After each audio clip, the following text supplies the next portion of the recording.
Hello everyone. Okay, welcome back to the B-field lab. So we have introduced the B-field. Let's just remind you of how we're going to measure the B-field of this short solenoid. Okay, this is the short solenoid, which is generating a variable magnetic field as a function of time, okay, along the axes, and that's because that's coming from the current induced provided by the function generator. So by supplying a variable current through these coils, a magnetic field is being generated, which we know follows this formula as a function of distance from the center of the coil. We're treating this solenoid as if the coils were all in one plane. Okay, so in other words, the finite length of this solenoid is short compared to its radius, so therefore we can make the assumption and approximate the magnetic field, assuming that all the coils were wrapped around one place here.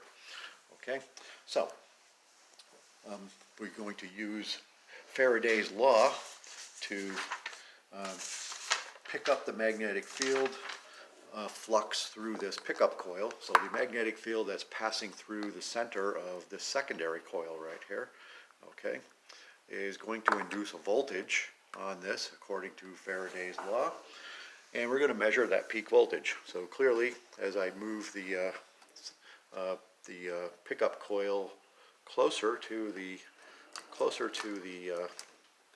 solenoid, the voltage increases. Okay, and if I move it farther away, the voltage gets much smaller. Okay, so essentially that means that the flux of the magnetic field is getting smaller as I pass through here, or the magnetic field is becoming weaker.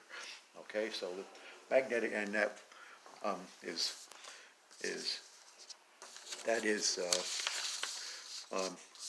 clearly what is shown by this formula right here, as the magnetic field as the distance from the center of the coil increases in Z right here, okay, the magnetic field should get weaker. Okay, so in this formula, N is the number of windings on the coil, I is the current, R is the radius of the solenoid, Z is the distance from the center, okay, and BP is the peak magnetic field. Okay, the current being supplied is we already measured. Okay, and so what we want to do is measure the magnetic field for different distances, and then we'll essentially by measuring the voltages for different distances from the center of the coil, and then we'll use our conversion factor that we calculated last time to get the magnetic field. So, all right, and then in the analysis part of this is that we're going to plot the magnetic field as a function of distance and compare it to our theoretical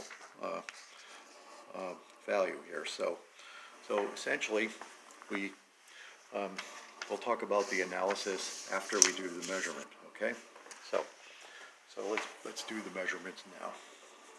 Okay, so we have basically, I just started at, we already measured the magnetic field at the center, so that would be at Z equals 0, and that was 28 millivolts, 2800 millivolts, okay, at the center. So now I'm going just to the outside right here, which would be at 6 centimeters, and the voltage, the peak voltage on that one is 1150 millivolts.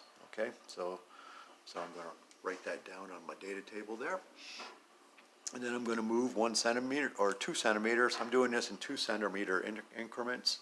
Okay, so now I moved it 2 centimeters, and I measure the peak voltage again, which is 600 millivolts. Okay, now I'm going to move it 2 2 more centimeters, and that's 350 millivolts.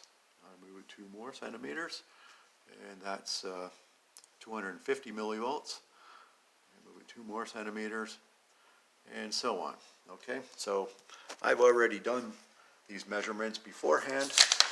So essentially, I have them tabulated here on a data sheet, which I'll post on Blackboard for you. Okay, so here is the data for distances from the center of the coil. Okay, so the center of the coil is right here on the inside, right here. The first reading was at 6 centimeters, because the coil has a finite thickness right here, so we're assuming that the average flux passing through the coil will be at the center right here. So the center of the coil, even though I was right up to the surface of the solenoid, the center of the coil would have been at 6 centimeters. So that's why I started at 6, okay? So I started at 6 and moved it back 2 centimeters at a time. So when you do the analysis of this, you'll have to convert those to meters, okay? You can still use millivolts as long as your conversion factor is in Tesla per millivolt, okay? So essentially, that is the data taking part of the lab. So the next part will be analysis, and I believe the analysis part we can do on the webinar. Okay, so I'm just going to finish this, and we'll get back to you on the analysis part.